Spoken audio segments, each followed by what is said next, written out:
Mes chers frères de la terre, vous parlez de changement, de renouveau, de cinquième dimension, de modification, de bouleversement terrible dans tout domaine, précurseur de ce nouveau monde à venir.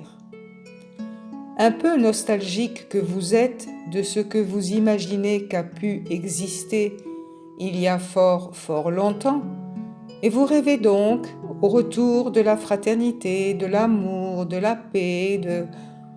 Je vous laisse poursuivre de quoi vous rêvez.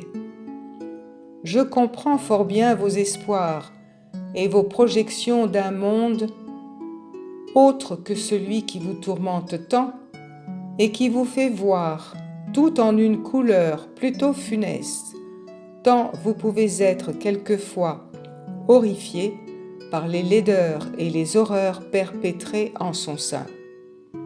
Mais ce qui me fait intervenir, c'est juste que je ne constate pas d'action, de concrétisation réelle. Vous n'avez encore pas bien compris ce que la solidarité veut dire.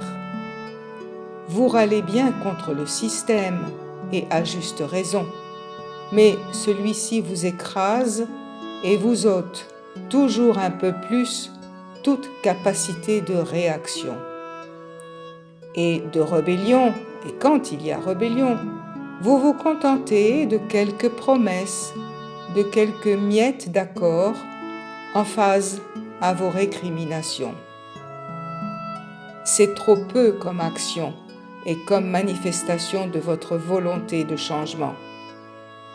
De plus, si vous n'êtes plus à l'époque où on coupait les têtes des dirigeants, vous avez tout de même bien d'autres moyens de toujours couper l'hydre qui vous gouverne et qui fait et a fait déjà depuis longtemps les gentils citoyens dociles et malléables que vous êtes. Regardez un peu pour vous amuser, enfin je le pense, ce que vous avez accepté depuis, disons, les années 1960. Donc maintenant 80 ans, dans le domaine des taxes par exemple, ou des obligations de votre quotidien.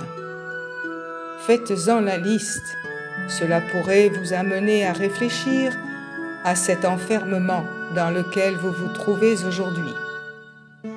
Et attendez, ce n'est pas fini, car si vous ne faites pas plus que ce que je vois moi-même, bientôt vous ne pourrez même plus respirer, ni vous exprimer, et encore moins vous opposer à la junte de vos cartels et packs économiques. Pourtant, vous avez tout de même l'exemple des citoyens chinois et d'autres pays. Certes, c'est normal chez eux, mais chez nous, cela ne sera jamais possible. Et là, voyez-vous, j'en suis moins sûr que vous. Toutes ces réflexions, je vous les livre aujourd'hui, et je continue à vouloir ainsi vous encourager à aller bien au-delà de vos rêves, de vos annonces d'un monde plus et moins, etc., pour réellement mettre en place individuellement et collectivement, en formant des petits groupes au départ qui feront tache d'huile, des exemples de vie d'hommes et de femmes attachés à propager votre devise « Liberté, égalité, fraternité ». Je vous remercie de votre attention et je vous souhaite de mettre en pratique vos aspirations de liberté, d'égalité et de fraternité, et ce, dès maintenant. Votre ami du firmament, soucieux de votre devenir et de votre progression dans le ici et maintenant, vous salue avec bienveillance et vous transmet ses encouragements fraternels ce 14 janvier 2022.